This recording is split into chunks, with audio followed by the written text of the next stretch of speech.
What's going on, guys? I am back with another install video. I don't know why I say install video, because I don't like doing install videos, but for some reason I always end up telling you guys how to do stuff and it ends up being almost an install video. But of course, here in California it always has to be windy. Literally whenever I go to record, it's windy. I go to record, it's raining. Like, I have no clue what this weather is doing, but we got this install video, or a video today. But anyway, I got this pressure washer. I posted on Instagram saying that I had gotten a pressure washer. It is a 2800 psi with 4 different nozzles. One is for the soap. You do the soap. This one is the second highest. This one is the highest, and this is the weakest, I think. I'm not sure. It says on the back or something. I don't know. But I finally got a pressure washer to keep my bitch clean. Hey. Anyway, let's break up into this thing.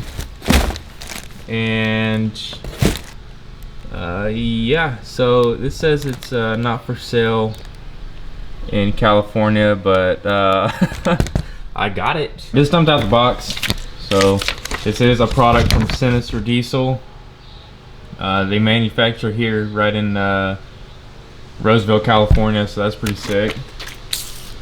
So I'll leave a link to their website. I got this off of Amazon, but still, you can go check out Sinister Diesel. Comes with a good decal. So I don't know if I said this before in the other part of the video, but this is a heater grid delete. It's going with an AFE intake horn that's coming tomorrow. So don't think that I'm just putting this on with the stock intake horn. This is actually going with the AFE intake horn that's coming tomorrow. So they sent us 2 new gaskets with it, and here is the heater grid delete. So the purpose of this is here in California it doesn't really get that hot, so I'm not too worried about my truck not starting in the morning.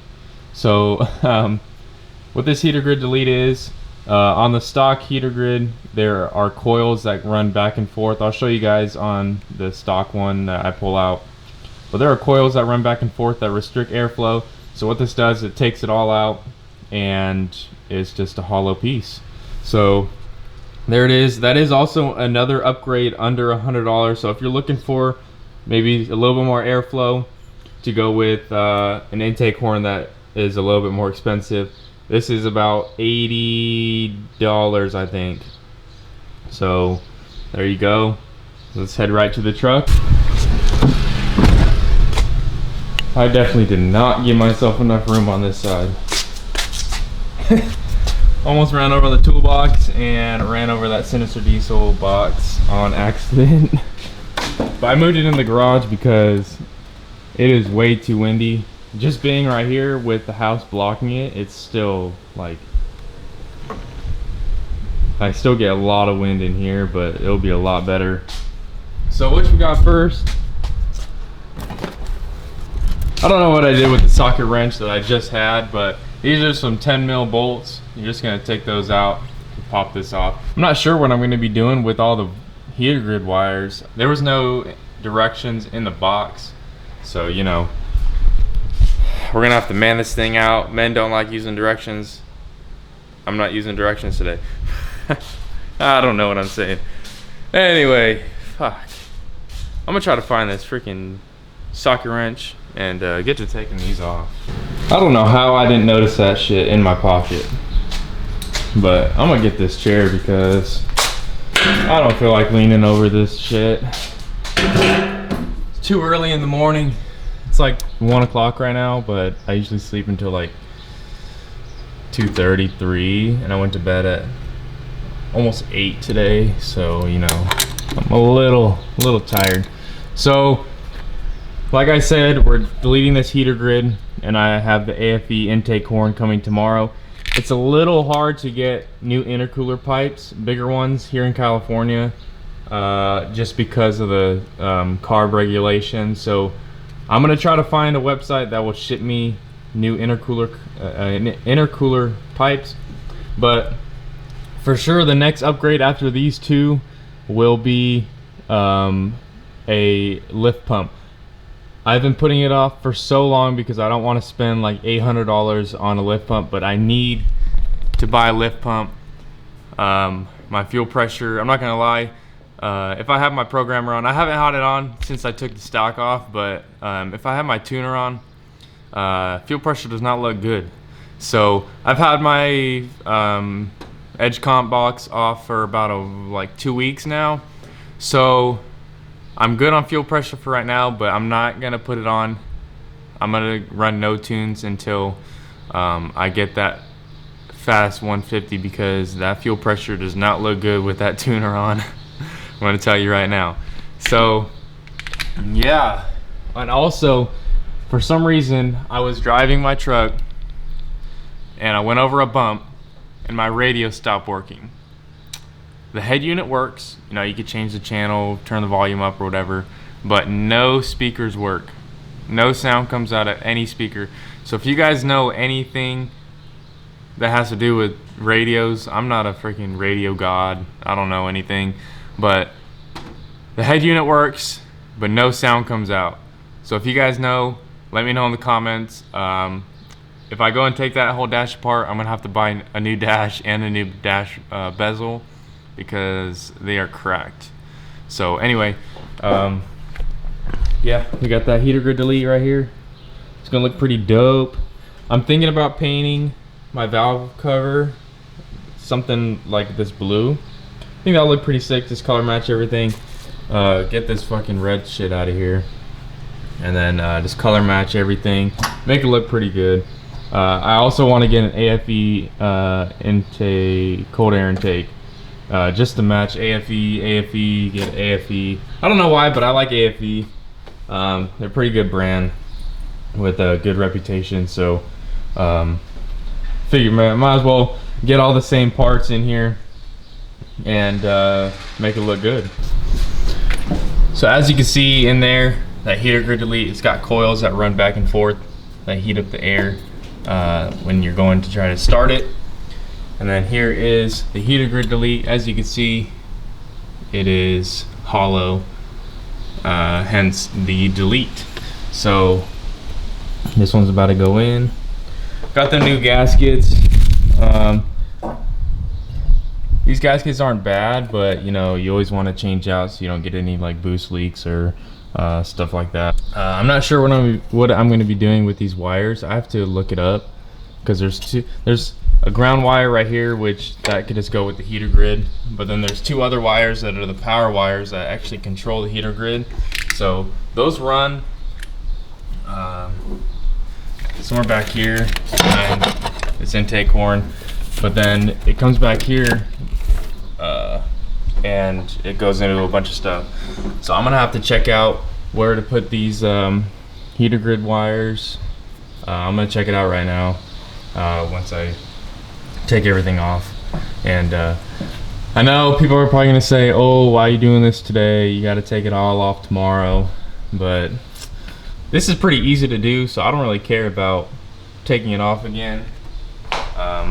So, you know, these gaskets are new. I've taken these gaskets off a couple times, so it's not gonna ruin the gasket if I'm careful. So I'm not too worried about it. I'll give you guys a better look down here. So, like I said, this is a stock one. As you can see, there's coils in there. Dodges use heater grids, and like a Ford or Duramax, they use glow plugs to heat up the air. So yeah, so you can see a lot of restriction of air passing through those coils, and this heater grid, there is no restriction. So before you do anything, I literally just took those out, but before you do anything, you're gonna wanna make sure your batteries are unplugged, of course, all the negatives. And then before you do anything, just wanna stick a towel down into there, because you do not wanna get a bolt or anything in there, or you will probably have some trouble with your engine. Because Gotta go get a... Dude, this freaking... Upgrades start coming, and if you don't do anything with them, the old stuff, they will pile up. Look here, I got the side dump over here. Got the old coils and shocks. Got the old tires. Old injectors right here. What else have I got in here? I got a ton of stuff in here. Got the old stack. Stack should be coming Friday. So be on the lookout for a video probably like Sunday or Saturday. I'm not sure. But I'm not going to do an install video just because I've already done it. I'm just going to maybe vlog that day. I don't know.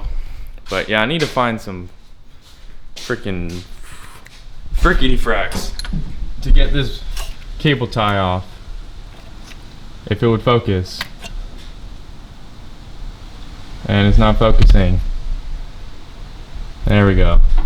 To get this cable tie off, to get these heater grid wires away. So yeah, I didn't even look up what I was gonna look up when in that last clip, so I'm gonna do that right now.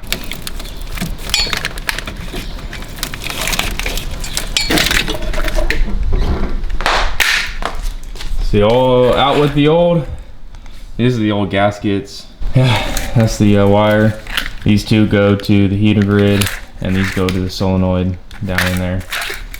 So now I'm ready to finally put that heater grid delete in. It's gonna look so weird with all these new parts in here with this engine being so dirty, but you know, I dropped a bolt down here, and just like any other bolt you drop, you can't freaking find it after. So hopefully it don't mess up anything, but that heater grid delete will be on right. Just like that, guys. Heater grid delete is in. Just tighten up this last intercooler boot, and like I said, this will be gone. Wow.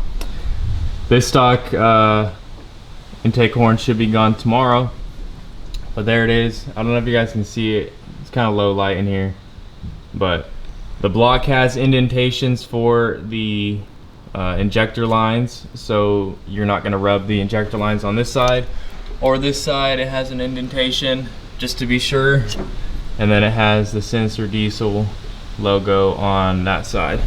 So it should look pretty good with that AFE intake horn. That's going to be it for the video, guys. A little short install video, but a lot of upgrades coming. Like I said, after this, I definitely want to get that Fast 150 with the Beans diesel sump pump, and then possibly get the new cold air intake by AFE, and then I want to start color matching and cleaning up all this, because you know, dirty truck doesn't really bug me, but like if I'm gonna be building a truck and I want it to look nice, you gotta have the engine looking nice. So I'm gonna try to like degrease this. I have a pressure washer now, like I said earlier, but I want to try to degrease this, and let me know, because I know they got simple green and purple power and all that stuff. Let me know what works the best to degrease the inside of an engine bay. That's gonna be it for the video, guys. Hope you guys enjoyed. Hopefully you guys stick around for the install video coming either tomorrow or the next day, depending on when I edit it. So hopefully you guys enjoy. Hopefully you guys hit that subscribe button, and I'll see you guys in the next video. Peace.